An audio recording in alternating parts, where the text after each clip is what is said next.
세계 명작 백선. 제1화 이방인 편. 태양 아래 이방인 메르소의 여정. 2025년 도서관의 한 소년. 2025년 7월 서울의 한 도서관. 중학교 3학년인 민주는 여름방학을 맞아 책상에 앉아 있다. 그의 손에는 알베르 까미의 이방인이 들려 있다.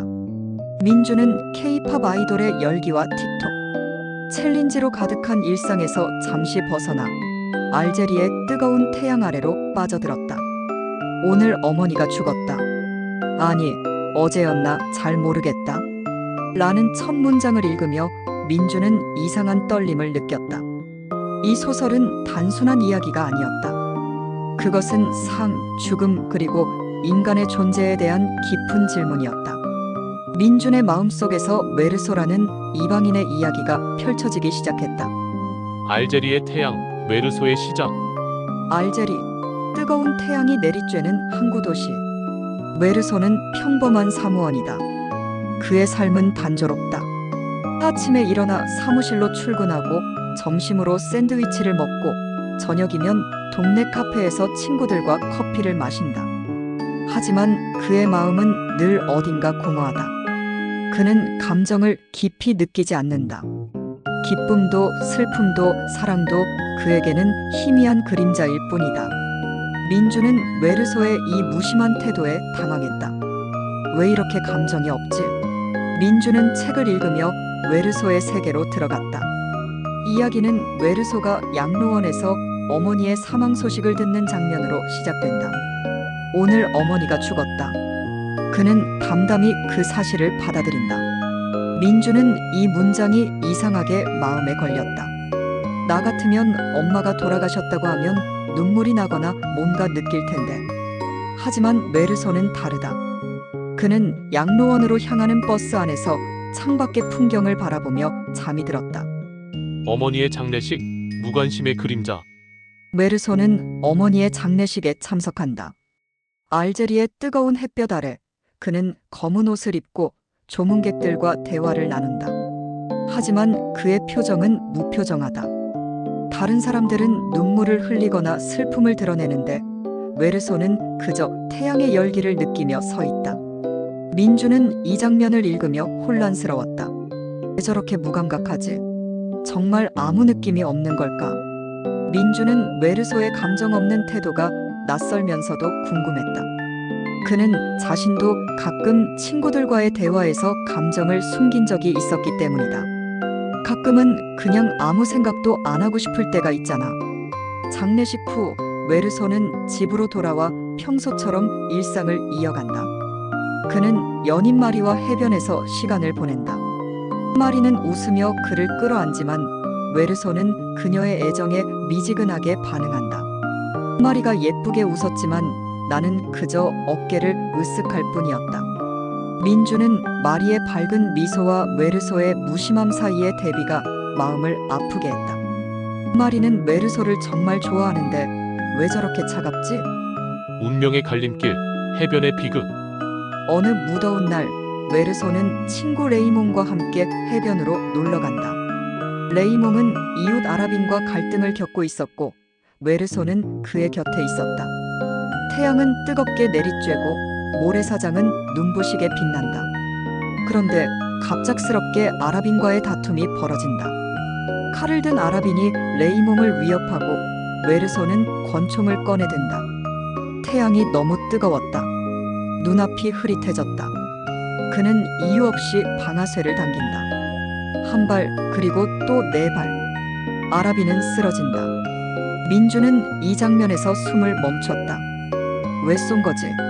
그냥 갑자기. 메르소의 행동은 충격적이었다. 그는 살인을 저지른 후에도 아무런 후회나 죄책감을 느끼지 않는다. 내가 저지른 일은 어쩔 수 없었다. 태양 때문이었다. 민주는 이 문장을 읽으며 고개를 갸우뚱했다. 태양 때문이라니? 그게 무슨 변명이야? 하지만 메르소의 무감각함은 민준에게 묘한 질문을 던졌다. 정말 사람은 다 똑같이 느끼는 걸까? 아니면 나도 가끔 저렇게 무심할 때가 있나? 재판, 사회와의 단절. 메르소는 체포되어 재판을 받는다. 법정에서 그는 자신의 행동을 설명하지 못한다. 왜 아랍인을 쐈나요? 검사들이 묻지만 메르소는 모르겠습니다라고 답한다. 그의 무감각한 태도는 배심원들을 당황하게 한다. 그는 어머니의 장례식에서도 눈물을 흘리지 않았다. 검사는 메르소의 비인간적인 태도를 비난한다. 민주는 이 장면을 읽으며 답답함을 느꼈다. 왜 변명을 안 해? 그냥 솔직히 말하면 되잖아.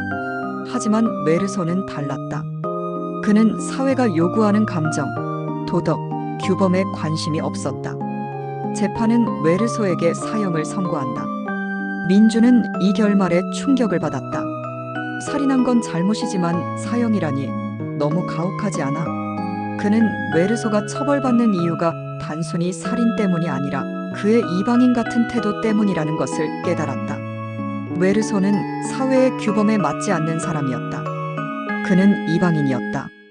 감옥, 존재의 깨달음. 감옥에 갇힌 메르소는 죽음을 기다린다.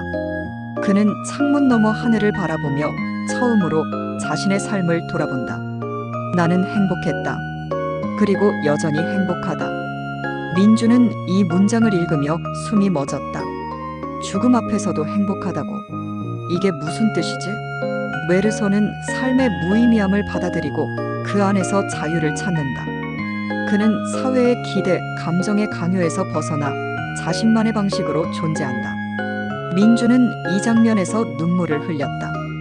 메르소는 외로웠을까? 아니면 진짜 자유로웠을까?